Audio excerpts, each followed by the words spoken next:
freedom from my parents, but no, that didn't work out. But it's a good year. I had a trip to Canada. I got my first kiss, and I was really excited about the World Series because I was a big fan of Hank Aaron, who did a fantastic job.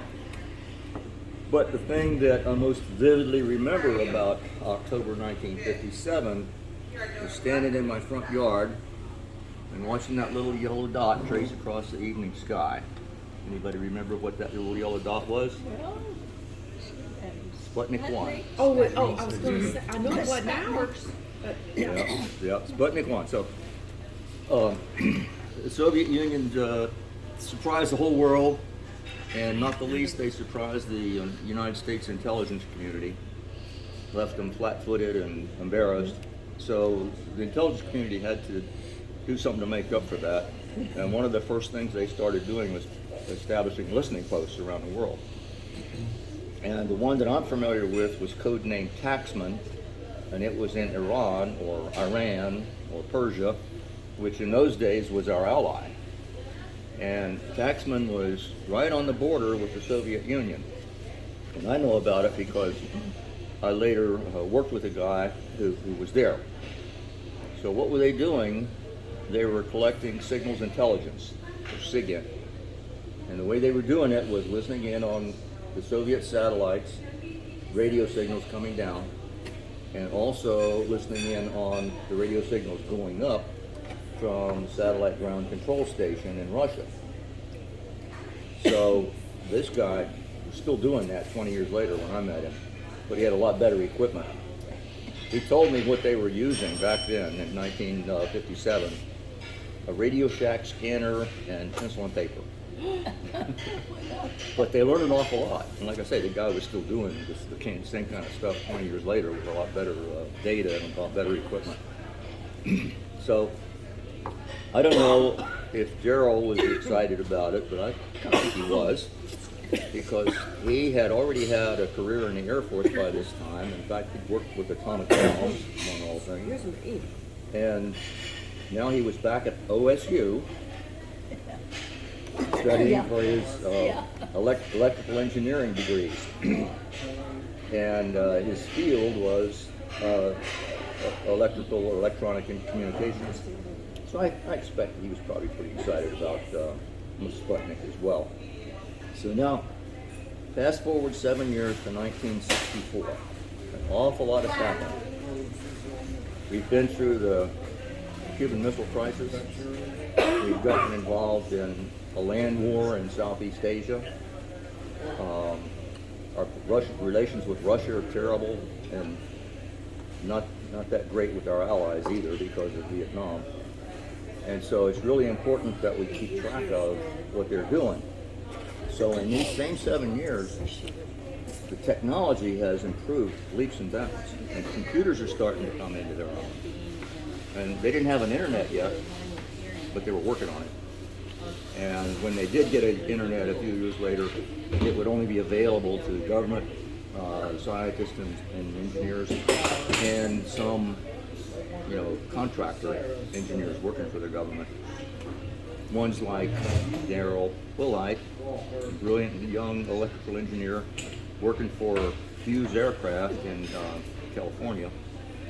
And his field, what he was doing for them, was developing encrypted digital communication systems. And he was doing it for the intelligence community, the NSA, CIA, DIA, State Department, Army, Air Force, Navy, all those people. So I'm pretty sure that he would have known or been aware. Good. I'm going to try to dump you out. Okay. Well, I was going to lift you.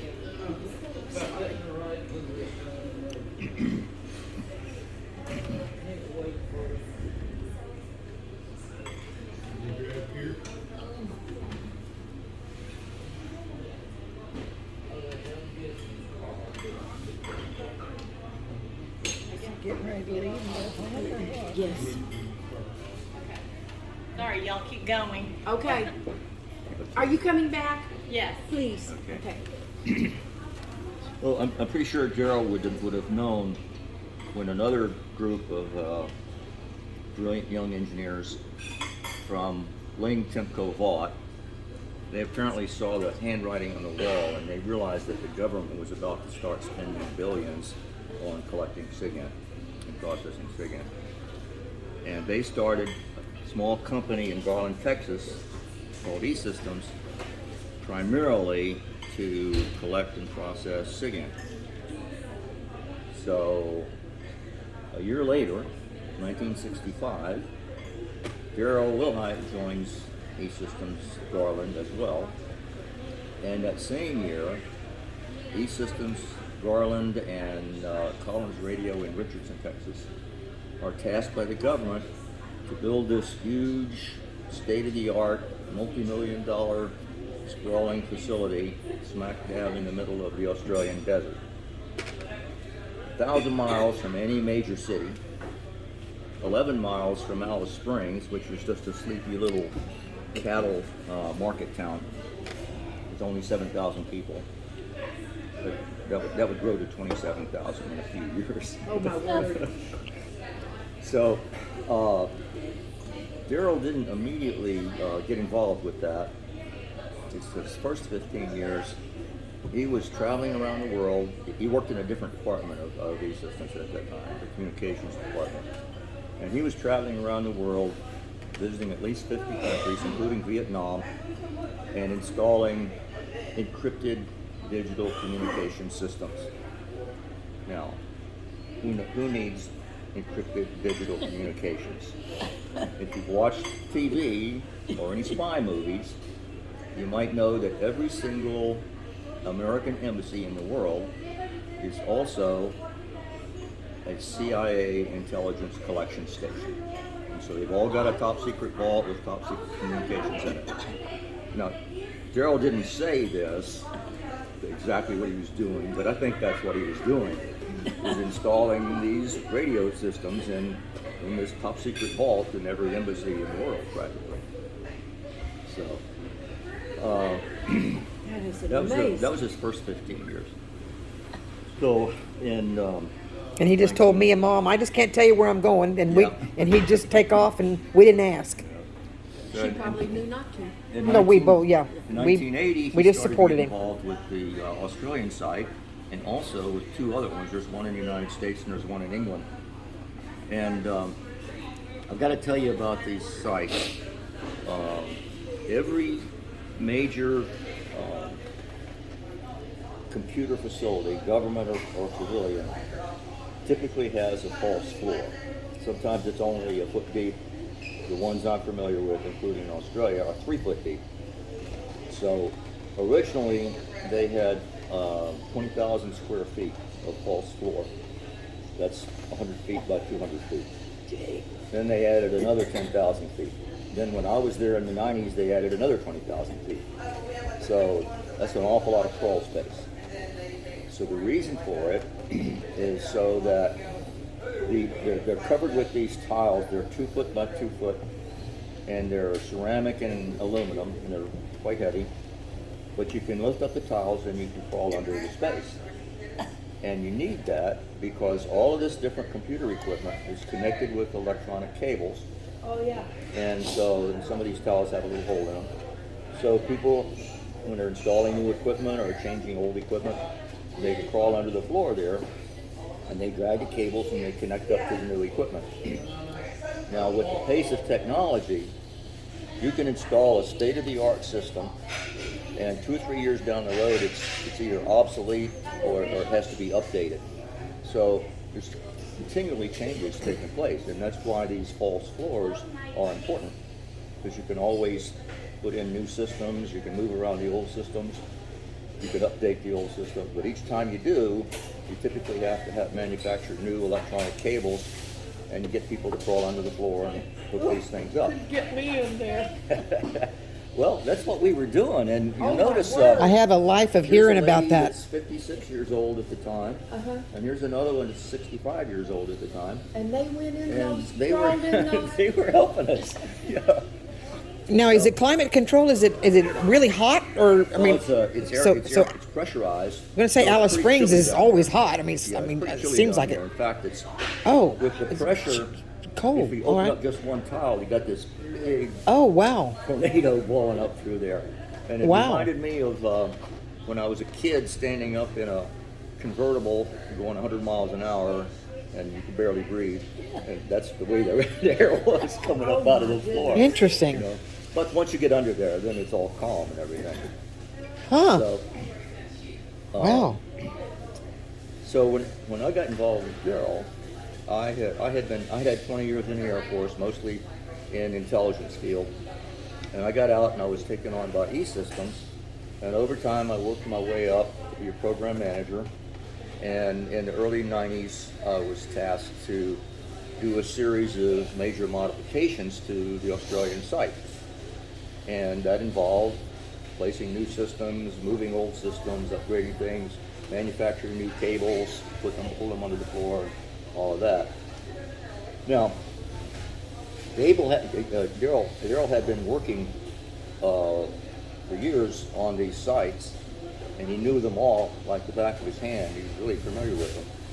And somewhere along the line, he had created a floor plan, a detailed floor plan of the site. It was unclassified at the time. He'd done it on a Macintosh computer using the old Mac Draw application, which is now, you probably can't even find it anymore. And so that was the thing. He came back from retirement to help us. The government thought so much of him and his knowledge that they maintained his top secret yada yada yada clearances for several years after he retired. And so who better to help us with this project than Darrell? And he came back, and like I say, he outranked me by a mile, but he was working for me for this time. And so he was very involved in all of the planning and the design and organization. And we used that floor plan that he had created. We continued to use it for the 3 years I was involved in this. And then I became stationed at the Australian site. And my job was to manage the way all this equipment was laid out. And I was still using that file that Darrell had created. Now, I don't know whether he created it at home or in the office, but he had a Macintosh at home. Yep. And I wouldn't be surprised at all if he had done that on his Yeah. own at home. But I could Always glued to it. Yeah. And even after all of the government and all the contractors Probably doing this. changed to Windows PCs, the government was still buying me the top of the line Apple Macintosh so that I could continue working with Darrell's file. So I would write later on that our teams that you see in the picture here were like a crack military unit because we traveled together, we worked together, we crawled under floors together, we ate together, we drank together a lot. We had barbecues every weekend, and Darrell was a great barbecuer. And we went on sightseeing trips together. So, I mean, there was a really, really tight bond, just like in the military. And Darrell was always a part of that. Oh, that was neat. Darrell was, he was, like I said, he was a brilliant engineer. He was a great engineer. He was a great manager, planner, organizer, supervisor, and he was a great friend. So that's my story. When he joined the Air Force, Korean War was going on, and I just loved got married. He and Mary just got married. And they sent him to basic Biloxi, Mississippi, I think. Mm-hmm. And the story was told that I don't know who to credit with, but I guess you had to take some kind of test to show who could read and write. And the Air Force snatched him up. His feet didn't touch the ground. And they sent him to Washington, D.C. And that's the they were there about 4 years when he was rubbing shoulders with PhDs.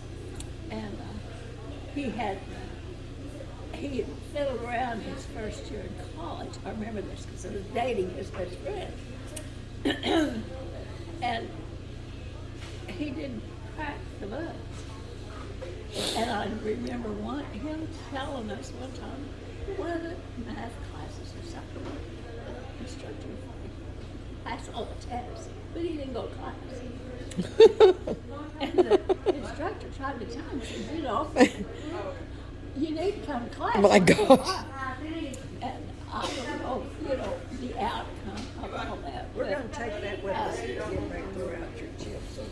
No, we'll get it. And one little, just kind of little aside while he was in service, I remember him telling us they had sent him to Las Vegas area Yeah, to we were test. doing a nuclear test. And I guess Darrell never put on a military uniform.